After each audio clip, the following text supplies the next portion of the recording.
Good morning, listeners. My name is Christian. And my name is Micah, and welcome to the Morning Ponderings podcast. There are a lot of podcasts out there where professionals are talking about stuff that they know really well. But what about for the rest of us who maybe don't know a lot? How are we supposed to talk about and ponder the possibilities allotted to us by our limited knowledge and understanding?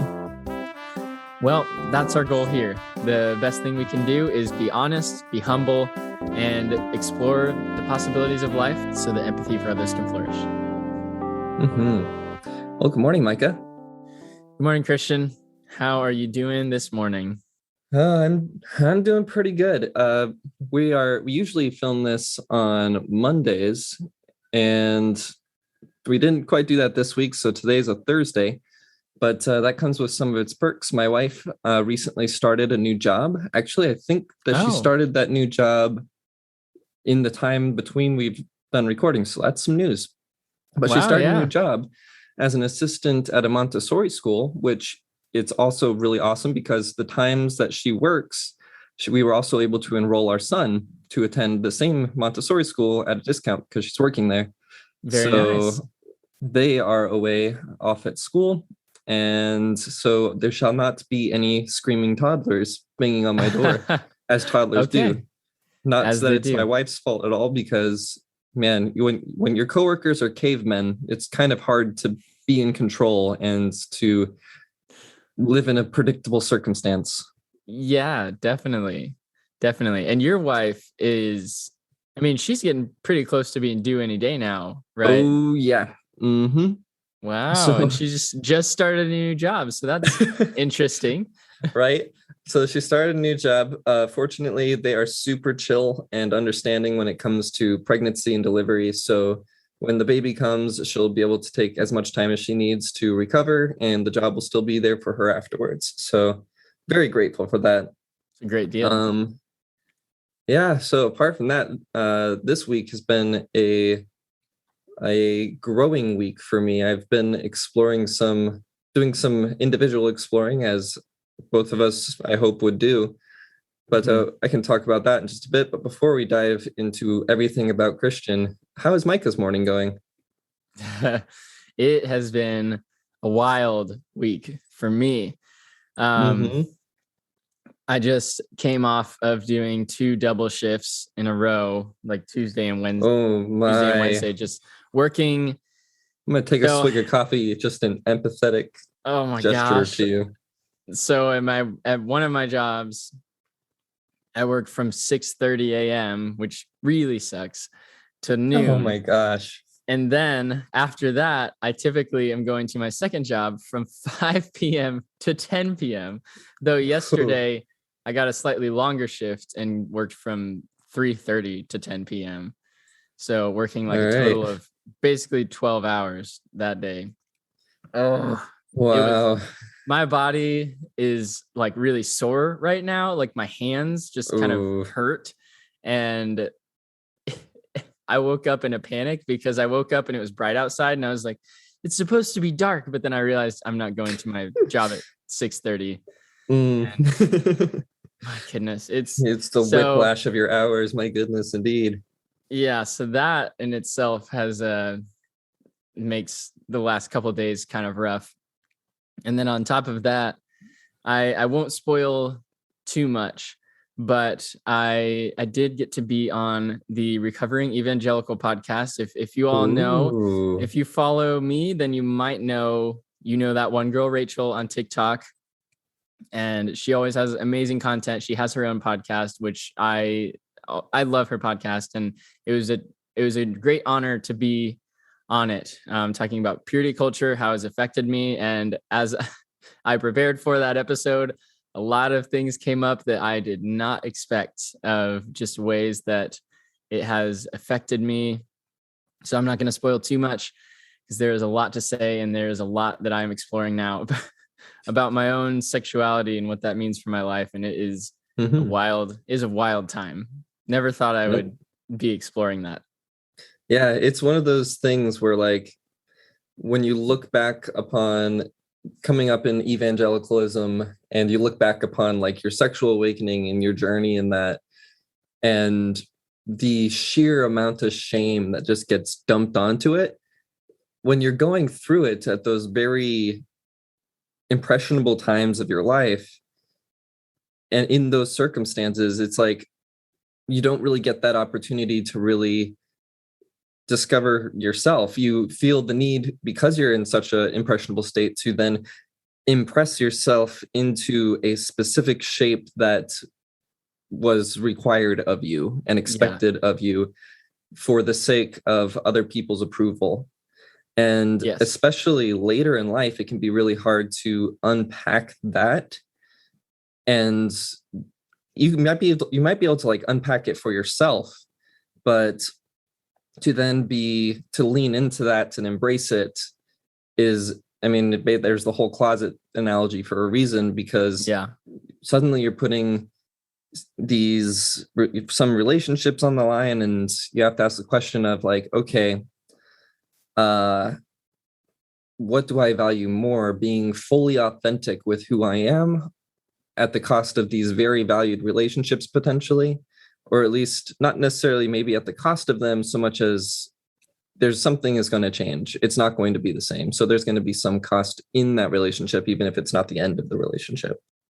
But I know that you know that struggle a bit right now, but the whole way that you are taught to suppress who you are and your own sexuality and basically know nothing about sexuality, but also be a sexual being that has desires, but your desires are evil. And like, it's just a whole mess of things that obviously is really toxic. And I've really loved the series and hearing so many different perspectives. But the reason I was invited to be on is because she had one male perspective, and I honestly didn't really super relate with it.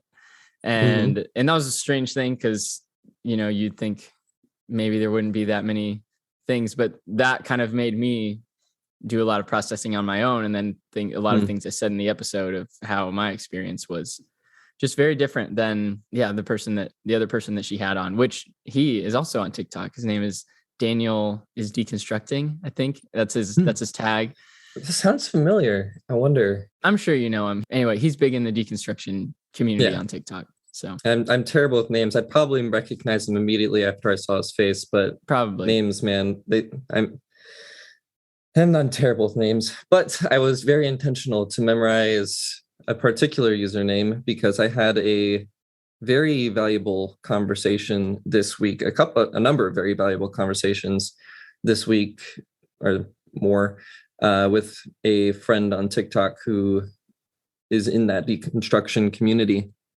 But so in the time between recordings, I kind of took a look at my life and recognized that in a lot of ways, I have been kind of fixated on all of the reasons I might have to warrant hope in the truth of Christianity. And for a moment, and I'll probably be doing more unpacking of this in the future, but I unpacked the more immediate things that came to mind when I then turned that question on, do I have any reasons that maybe should compel me not to hope for Christianity, that should compel me to hope that it isn't true? And I realized a few things in that for a good chunk of time up to that point, I had been only really hoping for Christianity due to the narrative that it presents of God redeeming humanity and there being more to our lives than just this brief moment of pleasure and pain to eventually end in suffering and death, that there'd be more to existence than that. Yeah. And so I found hope in that possibility.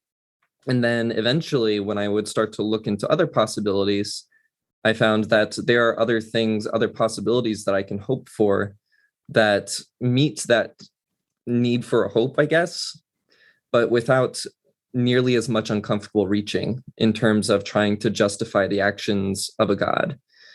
And so I was starting to look more into that, and I was getting kind of frustrated because I was like, okay, I was looking back on my life and how fortunate I have been, because I am a white male who is extremely privileged, and I'm surrounded by loving family who is both able and willing to help me if I need it, which is more than most people can say. Like the level of privilege that I experience in my life is immense.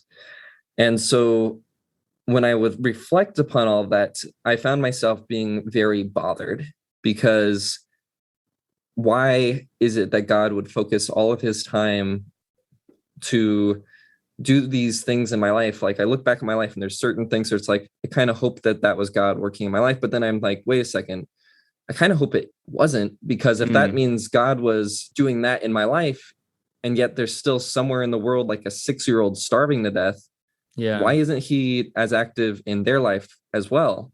Dang. And so I was getting really frustrated about, like, if God is all powerful and he can provide for all of our needs so that none should have to starve to death, and it won't violate our free will, because Adam and Eve had all of their needs met in a perfect world, and they had a very clear relationship with him, but it didn't compromise their free will.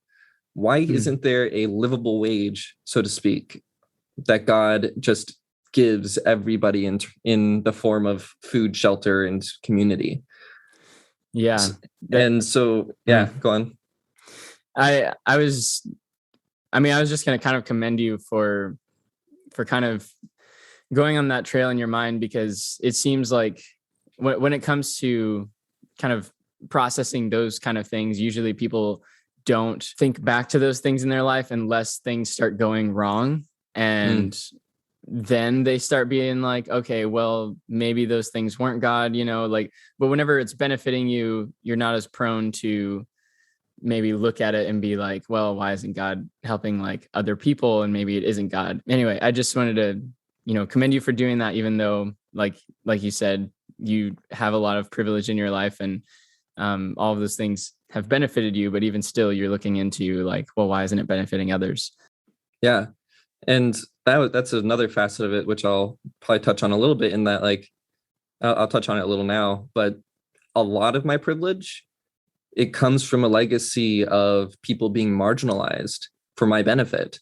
Like, even if I wasn't indirect, like, contribution to that, or maybe my parents weren't, I live in a country where being a white male has a history of being set up for success, whereas being not that has a history of being held back and suppressed.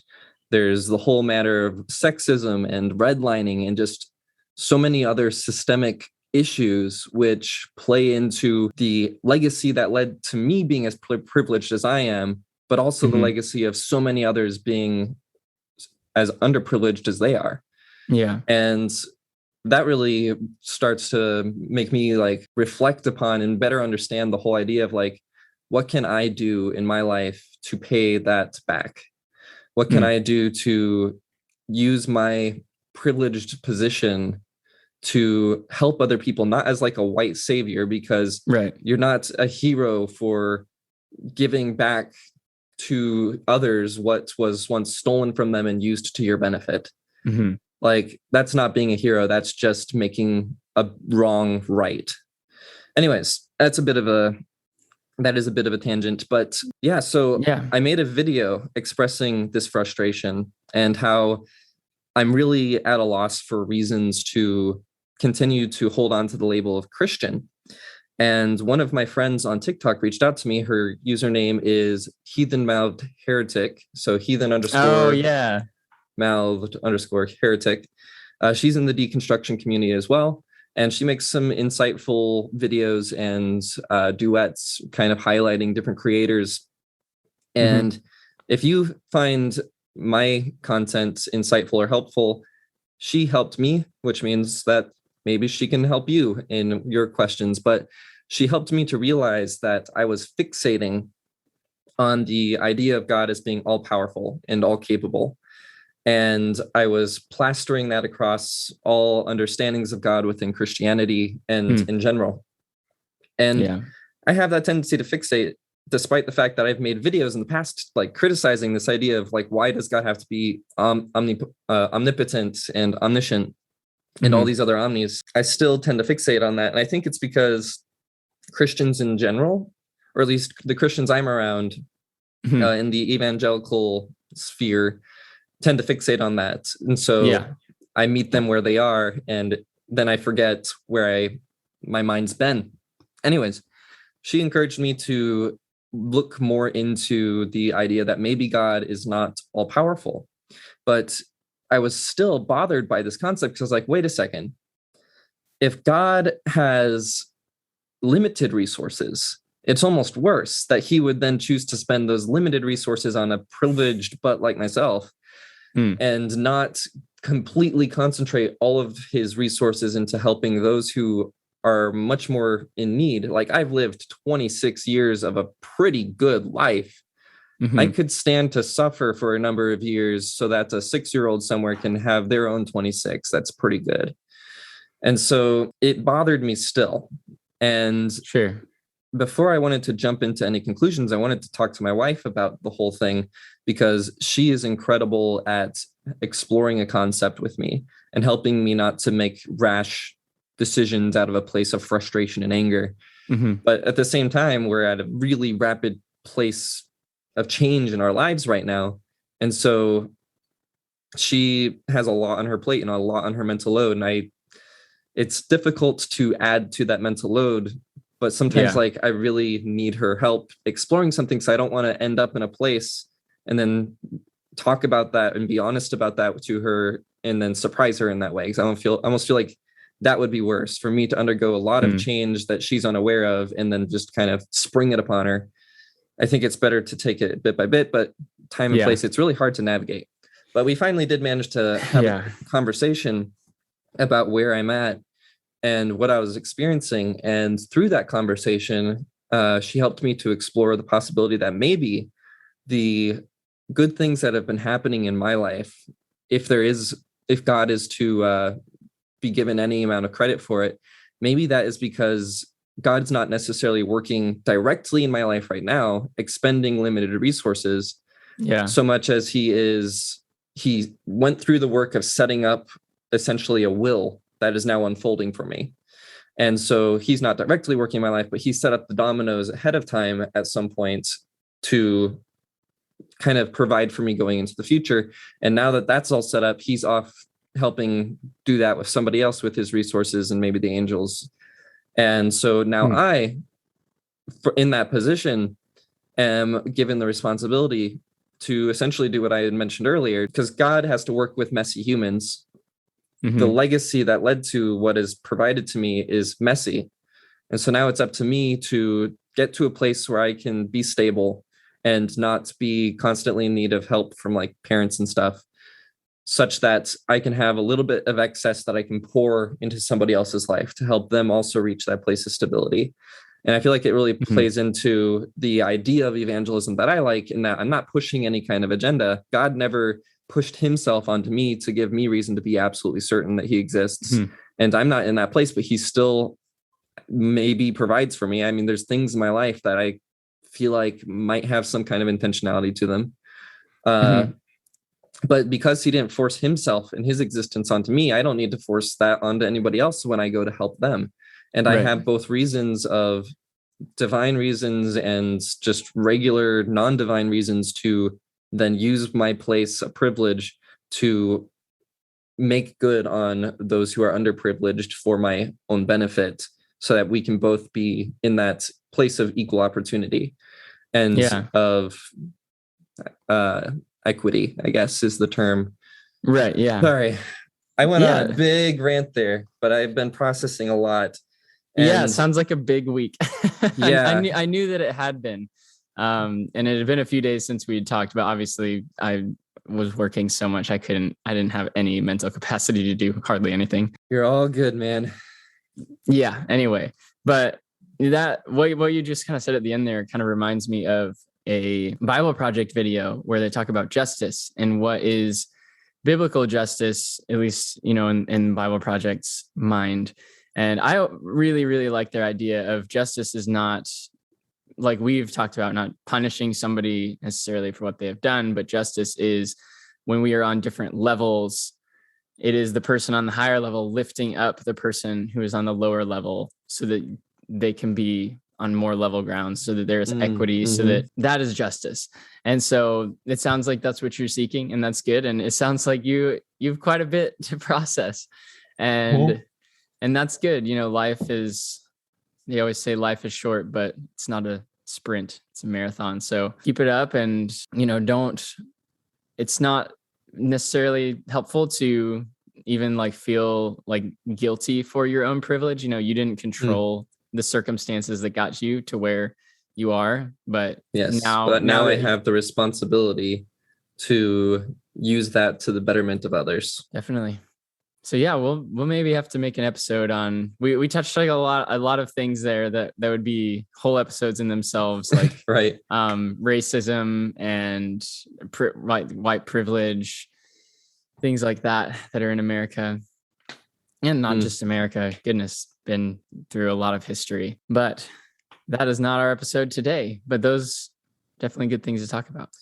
Yeah. So apologies to anybody who, I don't know, didn't come here to hear me vent about my recent life experiences in terms of growing in that way. But I guess the TLDR of that is I have combated the reasons that I had to hope there isn't a God at all, and found that maybe there is a possible way that God could exist that I can hope for under certain circumstances where that hope would bring value. It's kind of like the whole Schrodinger's cat thing. I made a TikTok on that, but I don't know that God exists or not, but there are definitely circumstances where when I observe my life, I can hope that there is a God that can bring justice or reconcile whatever thing it is I'm looking at, where there would otherwise be no justice and there'd otherwise be no hope. But the same goes for any other kind of possibility, in that I can look at death and the afterlife and find hope in the idea that maybe we're all one collective consciousness and the universe is an egg. So yeah, I wouldn't say that I am a Christian exclusively, but Christianity and what it presents under very certain circumstances in a very specific worldview remains a hope that is in my bag of hoping, so to speak.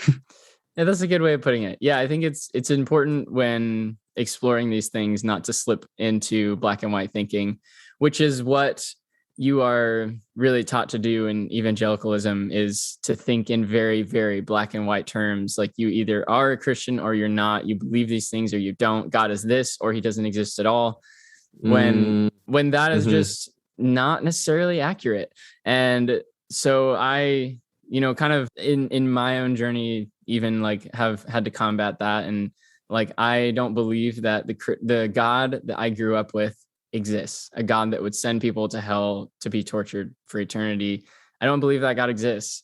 Now, does that mean I think that everything that is said about that God is completely false and there's just like no God at all? I don't know. I'm in a place right now where I honestly don't like super care because I'm going to figure that out later probably, or think about it later, but it's not just really helpful for me right now. I think it could be, but like, I don't want to slip back into that black and white thinking of like, well, if that God doesn't exist, then no God exists, because then that's just a very like, are those the only two options? But that would be me just really changing sides of the black and white thinking, and I see that a lot. That's not just in evangelicalism, but I see that in some people who leave and become atheists, which is totally fine. Like there's nothing wrong with that, but still addressing things in a very black and white way that to me is like, you kind of just changed sides, and you didn't necessarily grow, like, because you didn't grow out of that black and white thinking that I think is really toxic and just not a good way to live in our very colorful reality.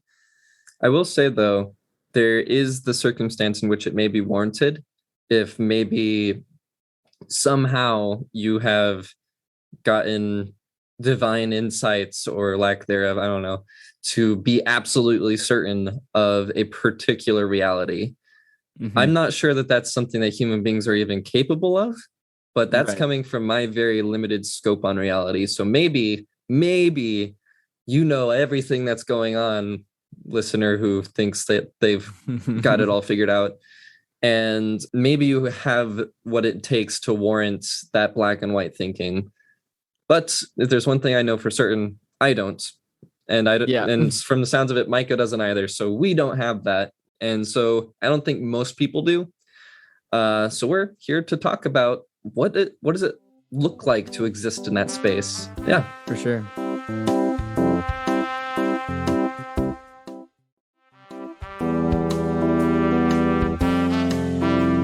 So today's topic, we'll do a little music transition here and get into the topic of sin. Indeed. Today we are continuing our conversation on what sin is and how to define it, and maybe what is a even helpful way to look at sin, if it's even ever helpful to look at sin. Mm-hmm. So last week, what were some of the things we threw out there, just to kind of recap before we dive into today? I think last week we really focused in on sin as it pertains to a vertical relationship with God, like God being essentially, I guess, the motor which brings meaning and morality, definition and morality to existence and our relationships and interactions. So we very much focused on the vertical aspects of sin, and our goal and intention for this week, actually, it's kind of funny because of the way we're recording this, that video is already out. So that's, I think, episode 7. So that one's already out there if you guys want to listen to it. Of course, it's going to be already out there when this one comes out. I don't know why I feel the need to mention it. We're not live, yeah. But yeah, so this week we're going to be trying to focus in on the horizontal relationship and what kind of definition of sin can we find in just our relationships with one another. So, Micah, you had a lot of interesting insights that you were itching to get at, it felt like, in the previous episode in terms of horizontal sin, as you have done some diving into how other worldviews view sin.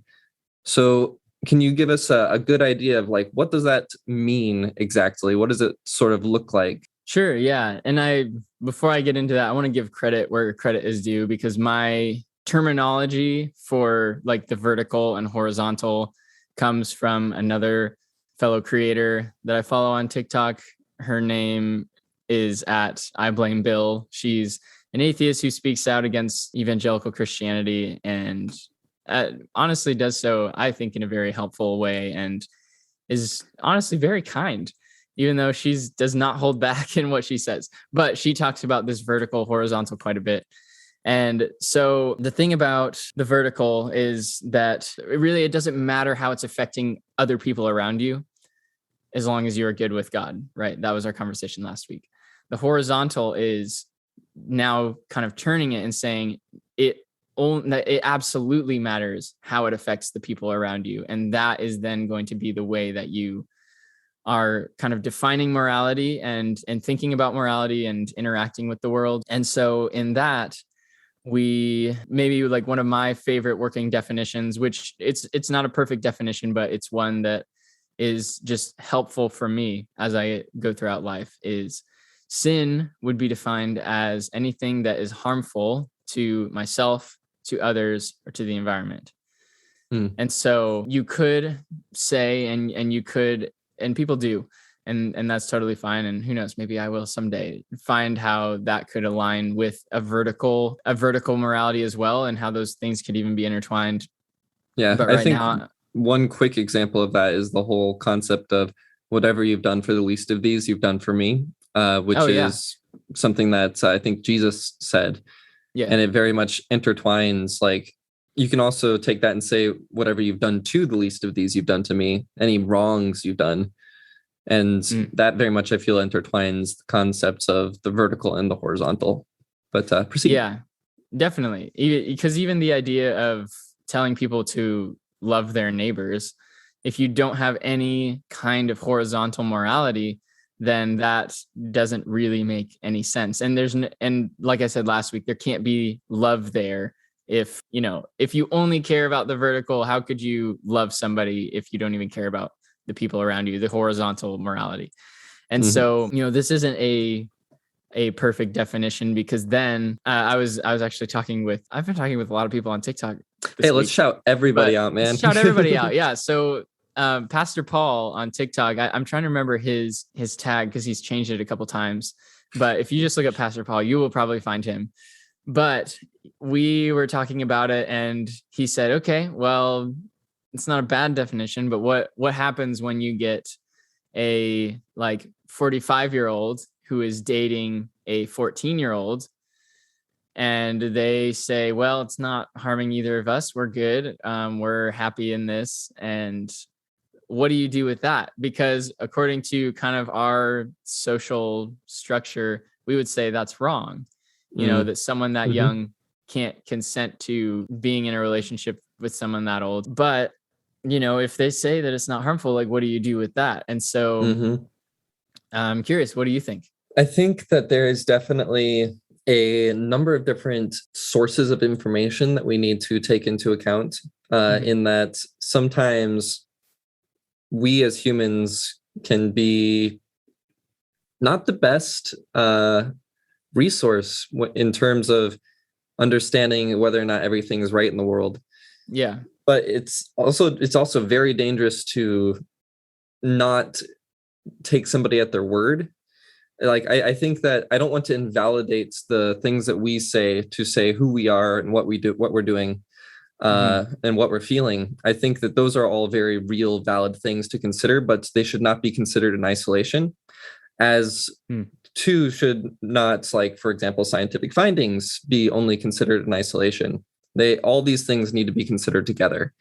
So I feel like I look to science and also to my own experiences and the experiences of many other people, in that when you're a child and you're, in a lot of ways, even sometimes this can extend into adulthood, but once you finally get out of like grade school and out of college, there's like a span of time where you can really kind of get to know yourself.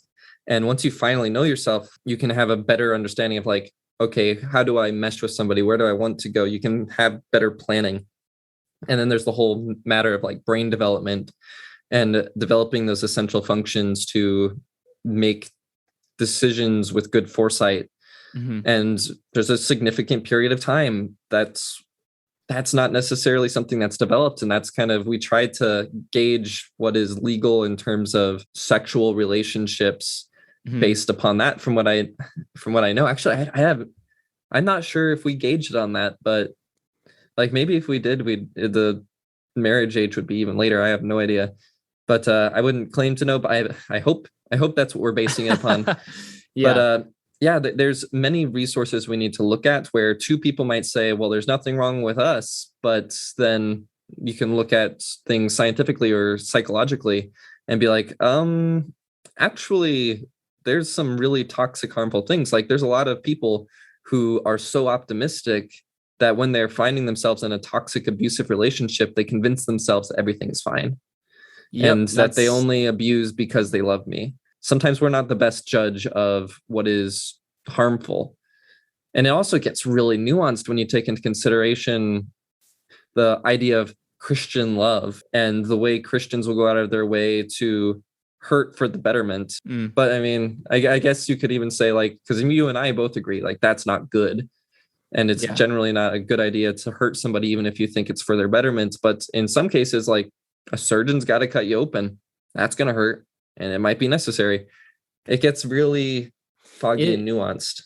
It does. Yeah. So yeah, I think for me that definition of, you know, sin is whatever would be harmful to myself, others, and the environment. It's a very simple definition that needs to be left open to things like you were bringing in, like science and psychology. I think that is essential to me when it comes to kind of determining then, like, how do you define then what is harmful?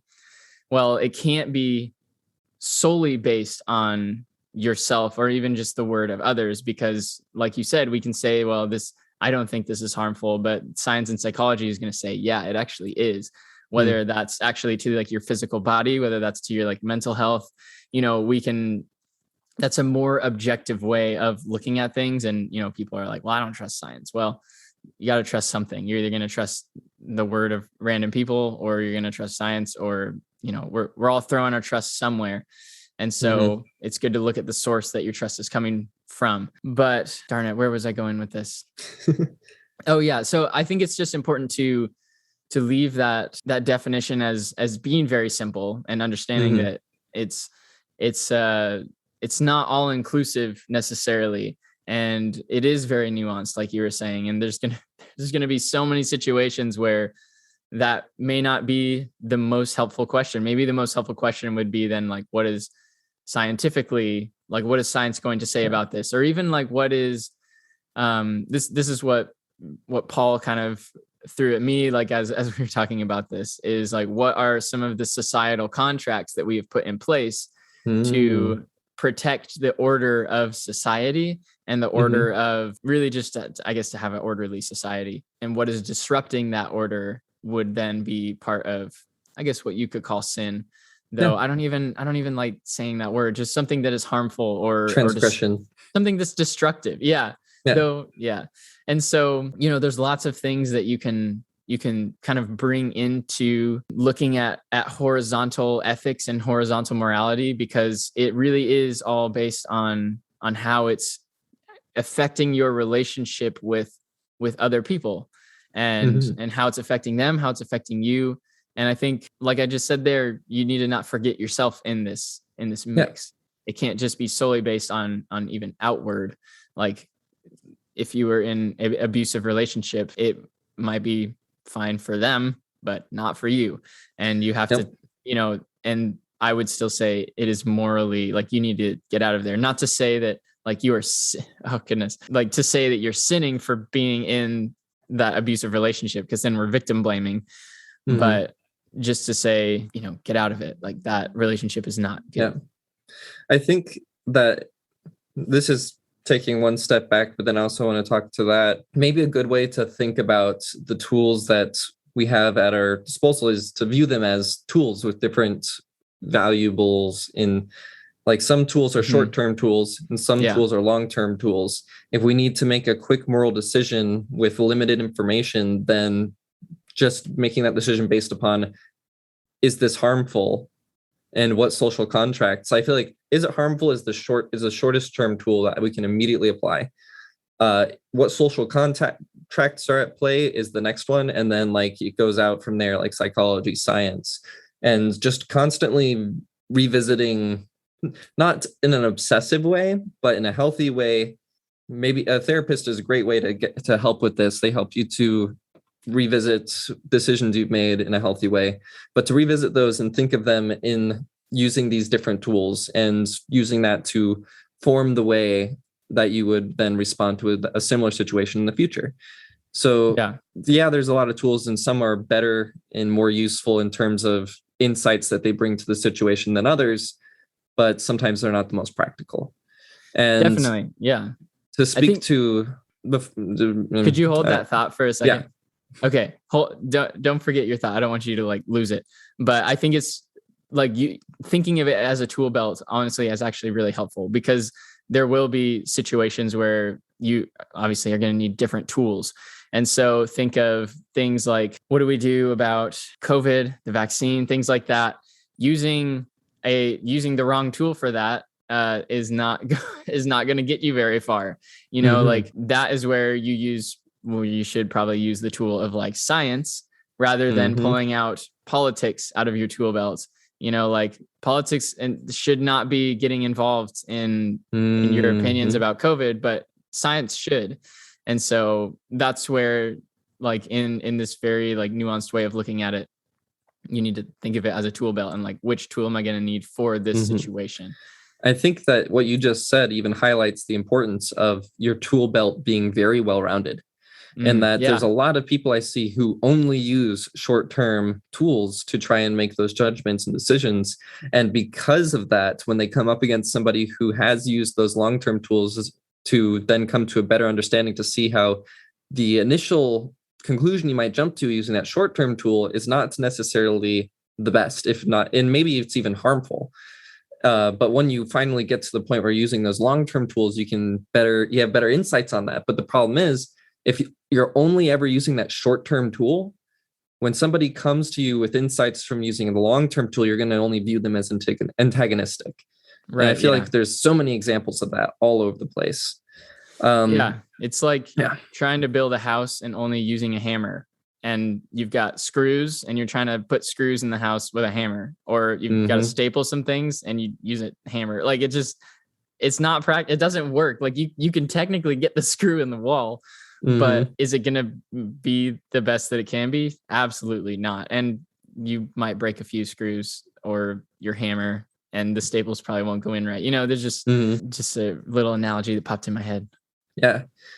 And so to harken back, because I did manage to hold on to that thought. Wow. Great. To harken back to, we did an interesting thing where like you said something and then you kind of moved into a different topic, but I kind of wanted to comment on the other things. So we went back to that thing. I'm bringing us back around to the other topic that you're moving into. Cool. In terms of relational tool usage, and that you talked about being honest with yourself if you're in a toxic relationship and using the tools that you would need to recognize that so you can get out of it, not necessarily blaming you for those things. Like you can't be blamed or held responsible for just simply not knowing something.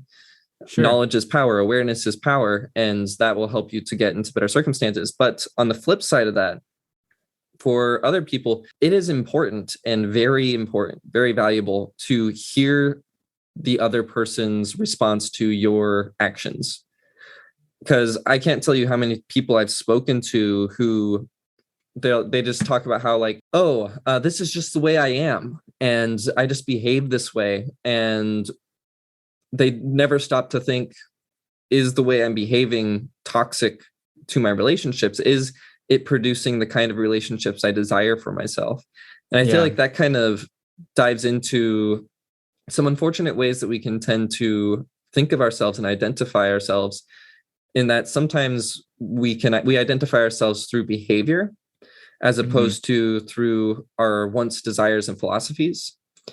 And so when our behavior starts to pull us away from our wants, desires, and philosophies, and that maybe we desire relationship, we desire companionship, but our behavior is so repulsive that it isolates us. If you identify with that behavior, then you're never going to change. And it can be difficult. Yeah, you're never going to grow, for sure. It makes me think of like people who dive into the Enneagram, which if you don't know what the Enneagram is, it's a human typing system that there's 9 different types of people, and it's incredibly nuanced. So it's not as reductive as it sounds. But a lot of people, whenever they dive into this and they realize which number they are in the types, and they see some of the, good things and some of the downfalls, then they will say, like, they'll over-identify with their downfalls and say, well, that's just how I am. I'm a 3, so that's just my downfall. It's just how I am. But that is, for one, an abuse of the Enneagram, because that's not the point of the Enneagram. The point is that you grow into your most true, most full self. And those things are defense mechanisms that you developed that you don't need anymore. You need to let go of those things. So it's actually supposed to be a tool of growth that people use as an excuse for their bad behavior. And we do that, obviously, not just through the Enneagram, but in many aspects of life. Well, that's just how I am, and that is you may be doing that now, but that's not just how you are. You can grow, you can change. Maybe you're just unwilling to, because that takes work.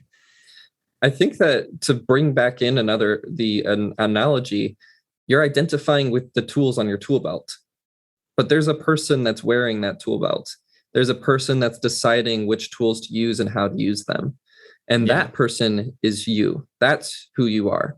You are not the tools on your tool belt. You're not your favorite tool on your tool belt. So and you're not the broken tool on your tool exactly belt that you keep using. Like you fix your tool, get a new tool. And sometimes that means getting help, because when I break something, a tool that I'm using, I'm not an expert in repairing it. I'm not necessarily a blacksmith or anything like that. So sometimes you need to see a professional, and there's nothing wrong with that, because it's totally natural. If I break my arm, I'm not going to try and fix it myself. I'm going to go see a doctor. So if I break some aspect of my mental health to cause trauma, I'm going to go see a therapist. And there's no shame in that. Right. We all need some help sometimes. Yeah. I think that that's just the healthiest way to think, in that figure out what your wants, desires, and philosophies are. And if your identity is being placed presently in the tools that you use, I would encourage you. It's not my place to tell you who you are or who to be, but I think that a healthier place that you'll find is to move the way you identify yourself from your tools and find that part of yourself. Who are you? What are your desires? What are your goals? And from that place, use the tools that you need to in order to be your most authentic self.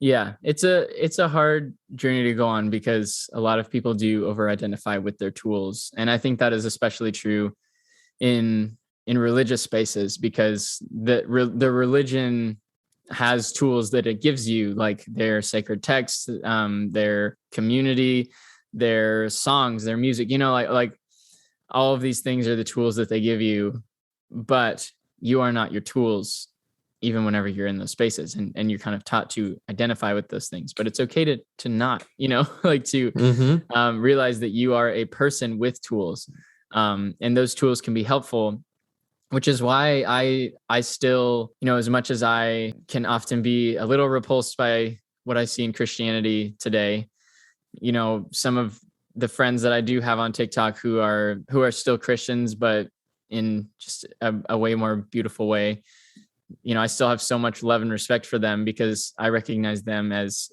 human beings that are using tools in a good way. And then I don't have to identify them by their tools either. And I think that's what we also can do, is get into the space of dehumanizing people, because we identify them as, like, it's not just even like internally yourself. You also can do it to others, and how you are viewing other people. And so, yeah, we need to be careful not to be reductive, and to recognize that we're all people at the end of the day. Yeah. And yeah. And just because people have a tool doesn't mean they know how to use it. And oftentimes when they try to use it, it can be harmful. And so I think there's right and wrong ways to use our tools. And that really plays into what we're talking about today with regard to sin and transgression on a horizontal plane. So the question really that we arrive at when we're trying to figure all that out is, who gets to define what is right and wrong, especially in a vertical sense? And we've already touched on that a little bit when I was mentioning how it's important to listen to the feedback of the people around you, because they can let you know whether or not you're using your tools in a way which is authentic to yourself, in a way that gets the kind of relationships that you desire. But there's more to it than that, especially when it comes to how right and wrong in terms of your societal role. So, Micah, who gets to define right and wrong? And it's a pretty nuanced question, but what are your insights into the different possibilities and facets of that? Yeah, that is a big question, because that is going to be, as someone who's recently out of the evangelical space, that's going to be one of their main contentions, is like, well, this sounds like subjective morality. Like, if you don't have any objectivity to morality, then you're just morally bankrupt. You don't have anything to stand on. You have no foundation. And then Christians will say, well, we have a foundation because we have this objective moral truth of God in the Bible. God's the moral lawgiver. And so we actually have objective truth and a foundation to stand on, whereas you don't. And so this question is important. And I think this is where there's no answer that will, I think, satisfy somebody who's in that kind of black and white thinking, that thinks there must be some objective, unmovable, solid, like single foundation for truth, for truth and for morality. Because if you're thinking in those black and white terms, I don't have an answer that's going to satisfy you, because I think it's extremely nuanced, and different situations, like we were talking about these tools, they're going to call for different, I guess, people to define that.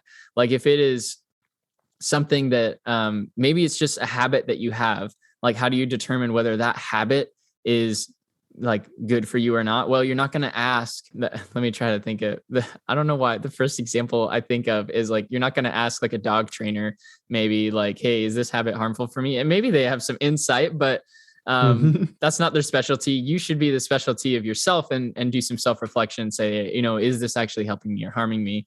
But then let's get into a scientific space. You know, if you're talking about disease and the ethics of using medicine in certain ways, who are you going to ask? Who's going to define what is moral for that?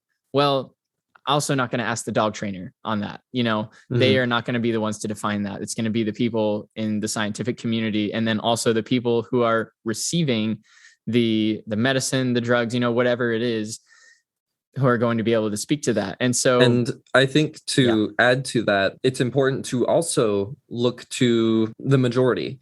Like, don't just shift through the scientific community and shift through the medical community to find the one outlier who agrees with you. Yeah. Like, what are most people saying? What are most people agreeing upon? The more people who are involved in voicing their opinions and agree, the more likely that is the actual reality. Because if you only have one person, there's less accountability. And it's tough though, because so many people then have a distrust of the majority, in that, if the majority, and maybe this comes from, I don't know where this comes from, but especially within the community that I've experienced. I know where it comes from. It comes from the verse that says the road to destruction is wide, the path to righteousness is narrow. Oh. So if a majority of people are heading one direction, they're going to say that's leading to destruction, because they can't fathom the idea that a majority of humanity might actually want goodness. Oh my gosh, you're so right. Oh man, that just frustrates me. What a concept. If we're all completely morally bankrupt and evil, and there's no good part in us without God, then you can't trust the majority. So I in one sense, I understand. Yeah. But I think it's just not accurate to reality. Like, that's just not what we see in reality. Yeah. There's that tendency that people will like look at, well, what is the majority of people saying? Well, it's probably the opposite of that, because they're all working together to manipulate me by being a lot of people agreeing. Exactly. Especially because the path is narrow. Man, oh my gosh, I can't believe maybe I did make that connection at one point, but man, I've long forgotten it. And yeah. Okay, well, that makes sense of a lot. Yeah. Yep. But yeah, I think it's important, if you're looking into those things. I don't know if I can convince you if you're coming from that mindset, but I think it's important to look at what are most people, especially most professionals. Because I mean, you could probably find a majority, because there's far more people who are uneducated on the topic than there are people educated on the topic. So if you're looking at majority in terms of, well, what are most average people saying about this thing, then you might also pull bad results. But if you're focusing in on the people who study those things and devote their lives to studying those things, what are the majority of those people saying, and not the minority? I think that there's a mixture that happens. Like, there's a tendency of people to seek the exact opposite. What's the majority of uneducated people saying about this thing? And what's the minority of educated people talking about this thing? No, flip that. What? Maybe like, I don't know, like, take everything you hear from anyone who's uneducated about it with a grain of salt. Don't really take it as life advice, and look at what the majority of the people who are educated about and who are studying it are looking and saying.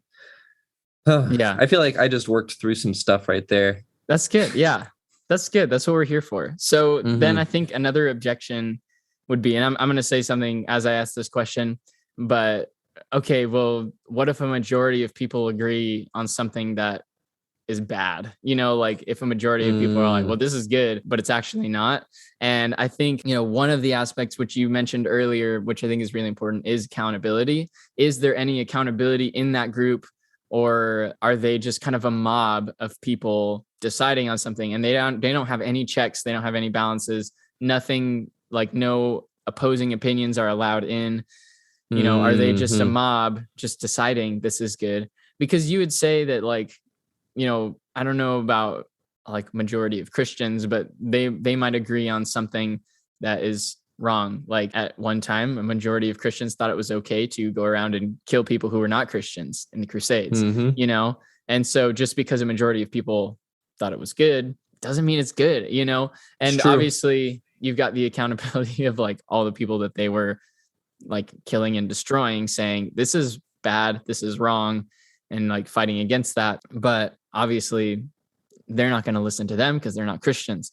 And so there has to be accountability. There has to be other perspectives from other groups of people than your specific circle even.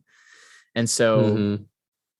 but do you have any other insights into like how, like, what do you say to that objection of like, what if everybody disagrees on something that's bad? Oh yeah, I am tempted, but I am also I'm tempted and very hesitant to bring up the thought of like personal convictions, in Mm-hmm. that I think it can be very difficult sometimes for us to recognize a conviction as being actually personal, or being planted there by our community, some influences growing up that tell us that we have to have this conviction. So like I Mm-hmm. think about homosexuality and how many Christians and people, even who aren't Christians, but have been influenced by the Christian dogma that goes around. Not all Christians are this way, but there's just a tendency to like homosexuality is bad and it's unnatural and you should feel the conviction that isn't it just wrong? Isn't it just gross? My apologies, Mm-hmm. trigger warning, but that's what they say a lot of times. And that can seed into you. Even if you move past Christianity, you still can have that Mm. concept, that viewpoint of the homosexual community. Right. And so you're going to have this thing within you, which feels like a personal conviction that this is wrong and needs to be combated, which isn't really authentic to yourself. And Right. sometimes yourself is not great. So I don't know. I'm tempted to say that there's a place where personal conviction comes in, Yeah. but it But then, should be with a ton of caveats, a ton of insights from other people, and some extreme self-reflection, yeah. And and always question it.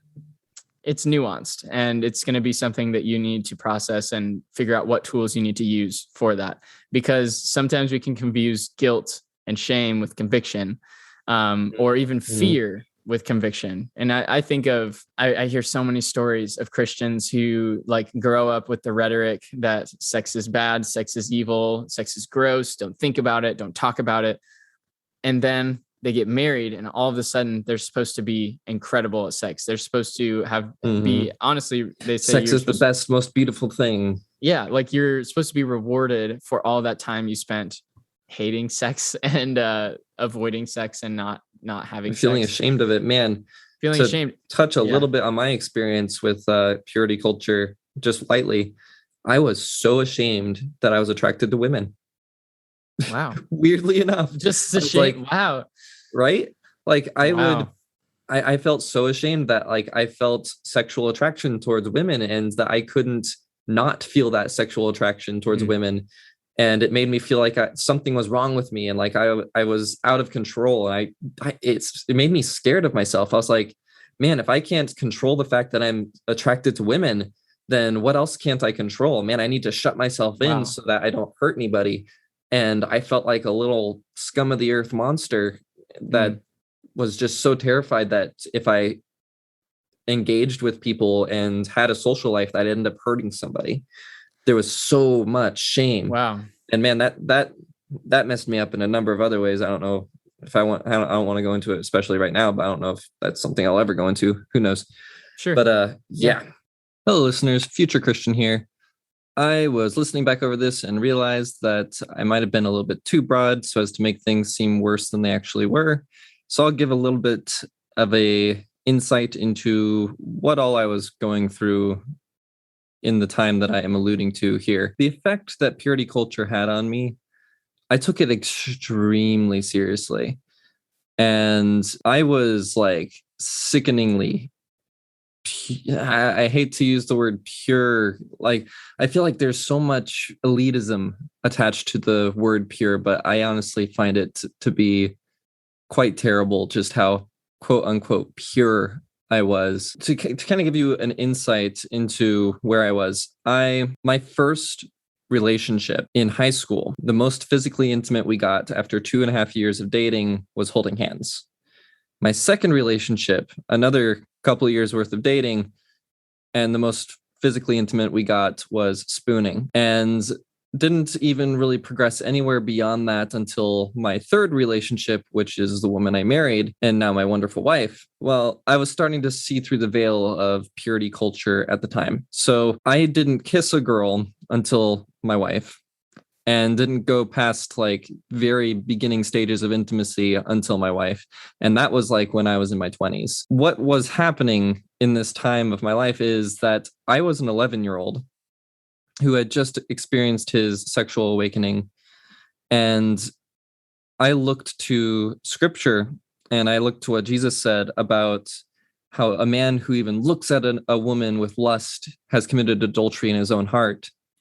And how the Bible talks about you won't get into heaven if you have even a hint of sexual immorality. And so I put all these things together along with all the wonderful lessons that purity culture taught. And I looked at myself and I was like, wait a second. So if I'm feeling sexual attraction towards these women and I'm not married to them, and also I do not have their consent to be thinking of them in these ways, I literally, as an 11-year-old who just had a porn addiction, thought I was like on the level of rapist, and that where your mind goes is a common Christianese purity culture thing. Where your mind goes, your body goes also. And so I was so deeply ashamed that of the fact that I found women attractive and that I was sexually attracted to them, that I thought that I was a danger. I thought I was a menace to society. And I went from a super energetic and social child to super closed in and super isolating of myself so that I wouldn't hurt anybody. But little did I realize that there's a difference between being sexually attracted to people and wanting to have sex with them. And all of that, it put me in a dark place. And I didn't realize I was normal. And I thought that I was a monster. So when I talk about all of that, it might have just been a mild addiction to pornography, but it still screwed me up. It still messed me up. So I just wanted to give some insights into what I was referring to there so as to not insinuate that it was anything worse. Yeah. And then with that, all of a sudden, when you get married, they're trying to make you flip a switch of like, okay, no more shame, but that's not the case. Like that doesn't just like happen. And for a lot of people, they carry that for decades, like where they can't even have a healthy sex life with their partner without feeling shame about it because it has been so deeply ingrained in them. And so all of that to kind of come back to the idea of like personal conviction and how that can't always, like we can confuse shame, guilt with conviction. And even when we're doing things that are good, we can be told that we're supposed to be ashamed of it when you really shouldn't be.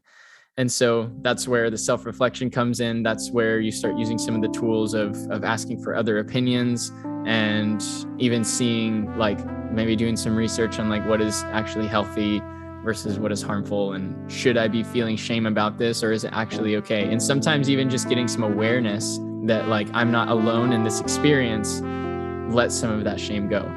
And then you can have a better mentality to recognize what is conviction and what is not. Mm-hmm.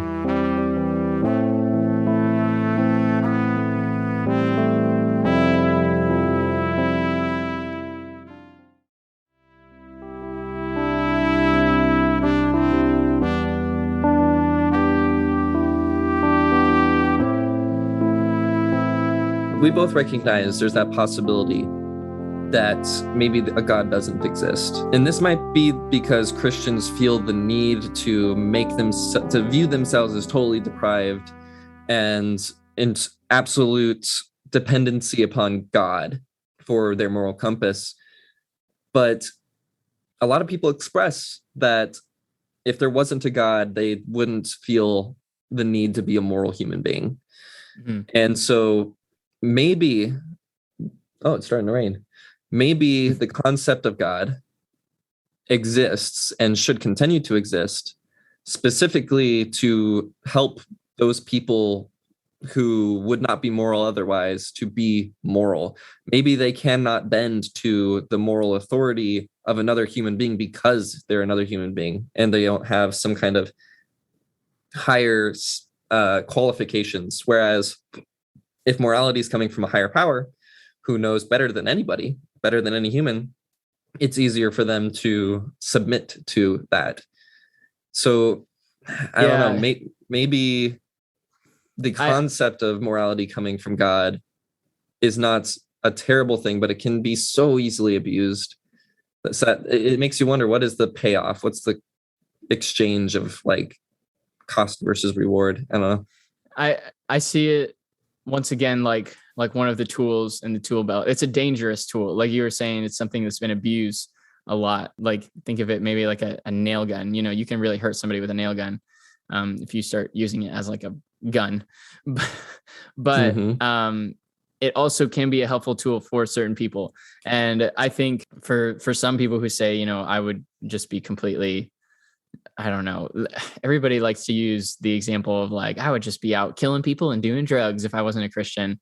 And I would say, no, you wouldn't. You really wouldn't. I hope you wouldn't. Now, if you would, then maybe you should stay a Christian. But for most people, you are robbing yourself, I think, of the goodness that is in you and your true desire. Like, I think what maybe even drew you to religion. Oh my gosh. Yeah. What drew you to religion is your desire to be good. So what initially even got you there is your innate desire to be good. And I think that will continue even if you're not. At least it did for me. Yeah. See, that actually, sorry. Okay. Maybe I'll put a pin in this thought, but I'll mention it briefly so that I can remember to mention it later. But that actually makes me think of something that I've been wrestling a lot with lately about like the whole concept of Christian total depravity versus what actually draws people to Christianity. But go ahead, continue with your thought, and we'll circle back around to that. Oh, yeah. But I will agree. There are some people who are living incredibly destructive and harmful lifestyles who come to Christianity and completely turn their lives around. And I don't, and that's why I'm not like anti-religion, anti-Christian necessarily. Because it does help some people and it does bring some people to new life. And maybe they are using the tool well, and maybe they're not using it destructively. But what I often also see is, you know, they can be people who then become very zealous and end up using it in harmful ways.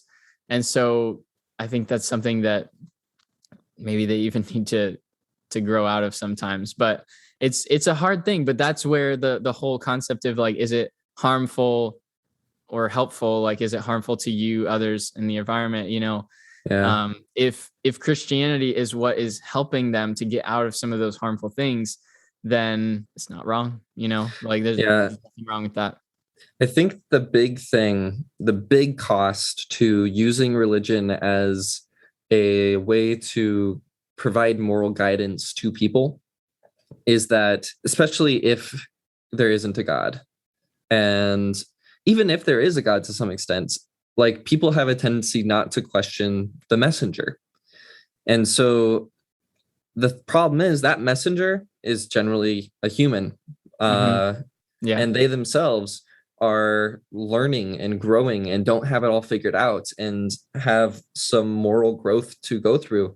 So when they then teach a lesson, it's coming from their limited experience and from their position where perhaps they need to undergo some growth themselves. But the problem is when they're teaching from that place in that setting, like from a pulpit, everybody else there clings on to whatever moral teaching that was, however raw and in need of growth it might be. And now it becomes this moral absolute that cannot be questioned. Yeah. Whereas if you're outside of a religious space, any kind of moral judgment you make or any moral conclusion you arrive at should be questioned and is subject to change. That's how you grow as a person. Yes. So in a sense, an entire congregation of people can be morally stunted in their growth at whatever point in moral growth the pastor happens to be in. And that's, oh wow, yeah, that is very dangerous, especially if that pastor has some extremely toxic and harmful and hateful ideologies that they're spewing out. Which there are plenty out there. I don't know if that makes it worth it. If you just go watch some videos, just shout out some more people on TikTok, IFB sermon clips of just these, independent fundamentalist Baptist churches who have this just incredibly toxic messages out there that are way more political than spiritual, and definitely not helpful, definitely toxic, just ridiculous stuff sometimes. Like, oh my gosh, they're funny, but also really sad because but you're so right in the sense that like whatever the growth and maturity of that pastor is going to be then translated into the people that are taking every word that he says. And so, and they're not going to question it and grow from that place. They're going to be stuck there. Yeah. Now I will defend Christianity a little bit here in saying that like there are definitely many expressions that are not so dogmatic and leave room for questioning and leave room for growth. And even like I think of that Abby Smith on TikTok, who is a pastor, but always leaves room for doubt and for questions and doesn't claim to know all the answers. But if anything, she's like still learning as well, and leaves room for that, leaves space for that. And whenever you don't claim to have like this special divine connection with like, I am speaking the words of God, then things you say can be questioned. There is room for not just black and white, but gray and color. And when you do that, then I think there can be something beautiful about having a community of people all trying to study and understand an ancient text that has some very barbaric things, but also has some very beautiful things in it. And, I think that's where there can be value in religion whenever it's used well and not used to harm other people. Yeah. And that's something honestly that I miss is that community and kind of being centered around just one common thing. Though I love right now just being open to everything and being able to have like relationships with people of all walks of life. But I do miss the community sometimes. And that's something that is something that I've struggled with quite a bit, is not paying due diligence to the spectrum that is Christianity. I have a bad tendency to just fixate on the worst of the worst. But you're right. There are sects of Christianity which embrace the mystery and the wonder a lot more than others. Yeah.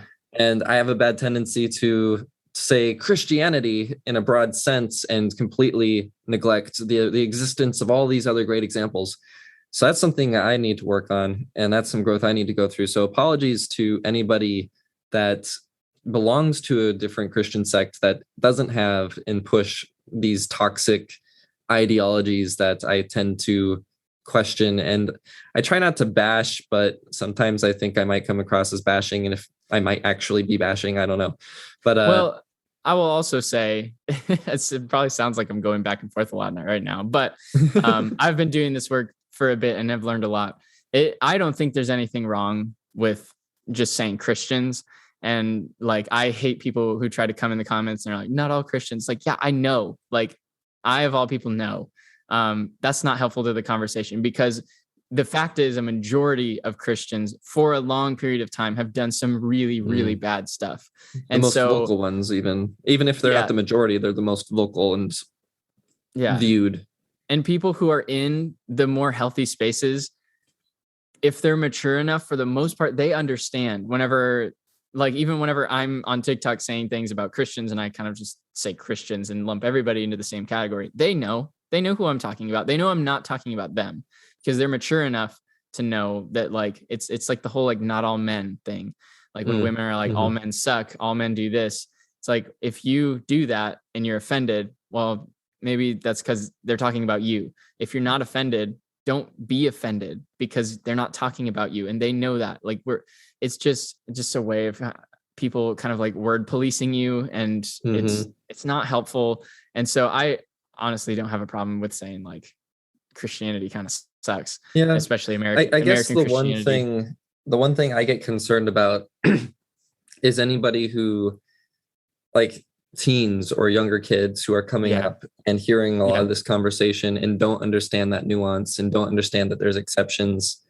Sure. That we might be planting the idea in their minds that there is no exception and there aren't those things. So I guess I get a little concerned about that, and that might make me want to adjust my language a little bit, but maybe that's unnecessary. I don't know.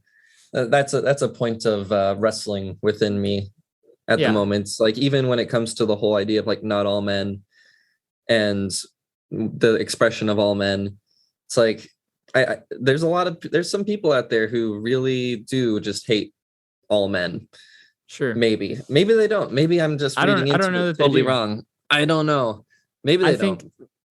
I think it's a thing that like, if the problem changes, then like we can change our language. But right now there's enough that I'm not changing my language, because there's enough of them that like I'm still speaking to a large problem that needs to be addressed. It needs to be fixed. And until that problem is fixed, I'm going to keep saying it. Like, until I can understand that, because if we fixate on the exceptions or make room for the exceptions, then those people who are not those exceptions might feel like they can be like, oh, well, I'm not that.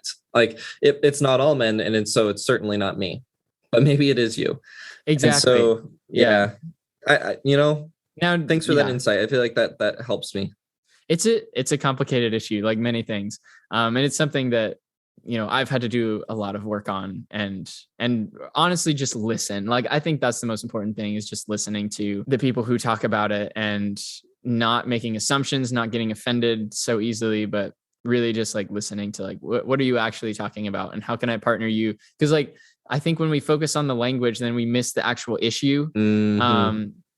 And we start arguing about something that doesn't even matter. And it's like, I'm not even talking about you. Like, let's just solve this issue. And I can partner with somebody to like solve the issue of the fact that like so many men in society just really suck, and like patriarchy sucks, and like all of these things. Like, I can partner and like help that issue instead of arguing over terminology and saying, well, I don't. Oh my gosh. And so, that's what I have to say on that. Here's a minor rant. Man, I was having a conversation with maybe I was overhearing a conversation that one of my friends was having with some other people. And he was talking about, he and I don't agree on a lot of things, politically, spiritually, but he was talking about how like and I don't know how legitimate these things are. He comes from a place where he listens to a lot of right-wing media, and I don't know if what he's saying is actually true. Maybe it is. I'm not going to go and say that everything right-wing media spews out is absolute lies, but I know that in both rings, left and right, there can definitely be some biases and everything. But anyway, he was talking about how in China, they are deeply encouraging the masculinity in the men of China, and they are deeply opposing femininity among men in China. And that's all to get their culture to a place where they can be ready for war. And he was talking about it in terms of like, we as the United States need to be ready. Like, we need to be promoting more masculinity and less femininity, because soon we're going to become too soft and we're not going to be ready for war. And I'm just sitting there thinking, like, if we as humanity, a united front, if promoting femininity across the board means no wars, isn't that what we all want? Like, right.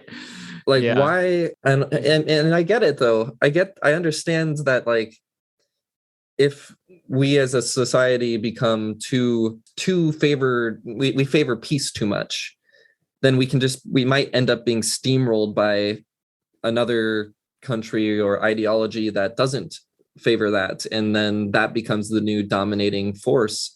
And Mm. it's like, okay, well, what is the trade-off here? What I can't say I know what's the best thing to do, but what I do know is that the wrong thing to do is to force masculinity on people, and people I who think, maybe don't identify with it. yeah, I and don't I know. think that's just a social construct anyway. I Because totally agree. by all standards, I am not super masculine and never have been, never really felt like I fit into that. Now, I obviously tried to be because I was told that I was supposed to be, especially as a man and as a husband, I'm supposed to be, but I never really fit into that. And I think it's just a reductive way of seeing people, another black and white, you would say. And I would even argue that there's a lot of toxic masculinity that is being like, you can be proud of your, being a male and like proud of like what that makes you. But like this whole idea of like masculinity and femininity, I think is just completely constructed in society. Like, because we're all, I think, on a spectrum of like, there's going to be people who are more a certain way. I don't even want to say masculine because it's just really just kind of their personality and how they are. Whereas someone like me, like I'm a male, but like I'm not like freaking going out blowing things up and like, I don't know. Yeah, I mean, I totally get that. There's definitely aspects of my character, which, I mean, sometimes I express myself in a feminine way. Like it's hard. I don't even really want to use that language so much because I feel like that's, it's almost sexist. But in order to, I don't know, maybe I'll use it. I don't know. It is totally sexist, but I'm not sure how else to speak of it. So that shows on my part that I need to do some research into maybe more constructive ways to talk about these issues. But using the language that I have right now, for lack of better communication skills, there are definitely aspects of myself that I express in a feminine way. And just in the way I like to engage with people and in conversation, like I don't feel the need to be dominating, which is commonly associated to masculinity, but shouldn't be because it's not exclusively that way. But even beyond that, even like, sorry, go on. Yeah, I would just say that's patriarchy creeping in. But yeah, go ahead. But like, there's even certain aspects of my personality and ways that I feel comfortable expressing myself, which I kind of suppress because I don't want to like compromise relationships in the culture that I find myself in. And I mean, there's an extent to which I've grown comfortable with the way I express myself now, and with the relationships that are maintained by that. And in a way, I value those relationships more so than I have a need to express myself in those ways. And so for me personally, I'll probably continue to be the way I have been. And it's just kind of like, I guess, a closet thing. I don't know. But that's just where I'm at. I'm not saying that anybody else should, and that anybody else should have those same priorities that I do. But I've had to undergo a lot of unpacking of who I am and who I am in terms of the way I express myself and why I choose to do it the way I do, as opposed to doing it because that's how I was told to do it. I don't know. Yeah, definitely. There's a lot of just, finding ourselves, being comfortable in your own skin and not letting society just tell you who you should be and trying to put you in a box. Because I think that is harmful and confusing, especially to people who don't really fit in it. I mean, even the idea of like somebody very empathetic like myself, that's not necessarily considered a masculine trait, but like how ridiculous. I mean, freaking totally ridiculous. Desiring God, that John Piper's little thing put out some article, and this is just the headline. Yeah. I've not read the article. It's editing Micah here, and I've read the article now. It's just about as much garbage as I thought it would be. Anyway, continue. But I think I know exactly what we're talking about. Yeah, it says like the sin of empathy or the sin of sympathy? The sin of empathy, like Satan's plan to like, what there was another world? One though. So I think I remember that one, but there's another one. It was the sin of sympathy. Yeah. Oh, I've seen that too. gosh. I mean, I've seen people like pastors like tweet about that stuff. Absolutely ridiculous. Just utter bullcrap. But Mhm. anyways, like that was a very big tangent off of the idea of sin. But maybe we'll talk further about how society pushes It's expectations. expectations in really harmful ways and ways that we don't feel like most people even fit in. Mhm. Just some toxic people. So, okay, well, here's a question that we haven't gotten into too much. There's some things that we haven't talked about explicitly, but we kind of implicitly covered. So I think the next thing to then dive into, so what does it even matter that we define sin? And what uses might that have and what detriments might that have? Sure. I think personally, kind of where I'm at right now, the only benefit I see to defining sin and using that term is because that's a term you're familiar with. And that's a term that maybe helps you see how you can live a good moral life and like Mm. love other people.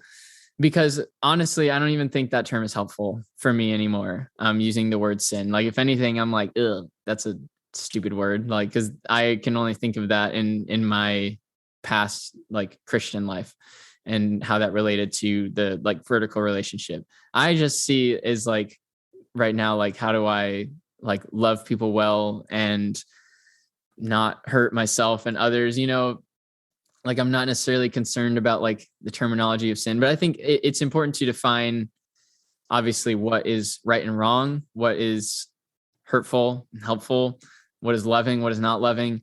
because that's going to inform how you interact with the world. And so it's good to think about so you're not just kind of blindly going through the world and like even like being experimental and like, oh, that was wrong, but I didn't think about it. We should think about what we're doing, and be thoughtful in our actions. And Mm. so I think it's important to process and to define, whether you call it sin, whether you just call it ethics, morality, whatever you're going to call it. I think it's important to think about and to discuss so that you can hold yourself accountable and also hold other people accountable. But what do Mhm. you think?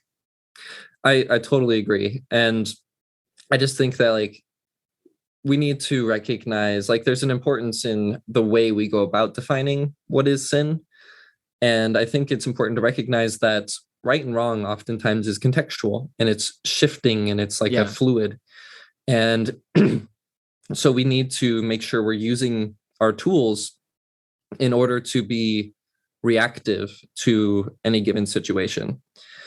I do not feel like having a written in stone, unchanging law of what is sin, what isn't, is helpful to reality. Mm-hmm. Yeah. I actually have a note here, which is reminding me that I never actually got into this. So maybe this will be the last thing that we get into briefly, because Okay. we've been going a while. We have. But I mentioned it earlier, so I feel like I'd be robbing people if I didn't get into it. So there's this idea within Christianity. We as a people are supposed to be completely morally deprived. And without God, we are just mindless, raping, murdering monsters.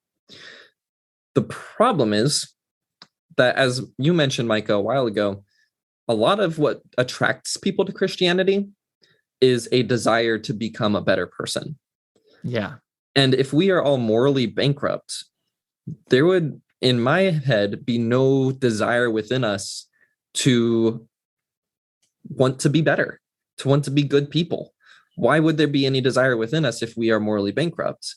And I feel like that's almost kind of the reason why hell as a concept exists, in that if you're not going to be motivated by your own desire to be good to enter into the church, then maybe the fear of hell is something that we can all point to as like, oh yeah, I came to church initially for selfish reasons because I was afraid of hell. But Mm-hmm. that's not the reality. There's a lot of people that come because they want to be better. And that, I feel like, undermines the theology of total depravity. What are your thoughts on that weird conflict? Well, I mean, I would agree with you that like that is, if you're going to religion to become a better person, that says a lot about you. But I know what Christians will say in response is they'll say, they'll quote the verse in Romans, which is actually quoting Psalms, that says, no one seeks God, no one is good, nobody loves God. That I probably didn't quote that perfectly, but they'll say that. All have fallen short. Yeah. They'll say that even their desire to be good isn't their own desire. They'll say, God placed that desire in me, because without God, I wouldn't have that desire. And so they'll even disconnect themselves from their own desire to be good. And to that, I can't really like convince people probably that no, like that's actually your own desire, and like that you should embrace that. That's a good thing about yourself. Like you should celebrate the fact that you want to be a good person. But instead they will say, no, that's not even my own desire. And so when you can't take credit for anything that's ever good in yourself, then it's hard for me to sit here even say like that is what is good in you. And so it even still turns into a complex question that when you've been told all of these things and convinced of all of these things that are gross misinterpretations of things in the Bible, or maybe they're not, and the Bible actually meant that, and I just think it's wrong. But I don't know, like for some people that wouldn't be a problem, because they say, well, no, you're wrong, because I don't actually have that desire. God put that desire in me. To that I say, I can't prove you're wrong, but you can't prove that's true. I really think that was your desire, but that's just me. Yeah. I think that what you just shared really gives some insight into that, because I was scratching my head. I was like, wait, what? How do we reconcile that? Like, how do Christians reconcile that? But I think you breathed some insights into that, and unfortunately, I think you're right. They always have one of those things. Yeah, it's one of those things where it's like, what's the term? It's like a lock that's just keeping. It's one of those chains that's keeping you tied to whatever dogma you've been fed. I don't know. Yeah, I mean, if mental gymnastics was a sport, then there would be some Christians who take gold medal on that. So that's unfortunate, but true. Yeah. All right. Well, that was like, man, that was an amazing conversation. I feel like that was very valuable to me personally. I had some interesting revelations. Me too. Yeah. I mean, it was a doozy, but I mean, it was a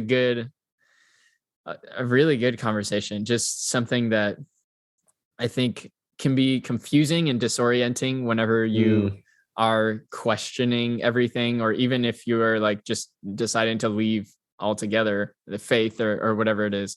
It's something that you're like, well, now what do I do? Because I was told that I have to define it this way.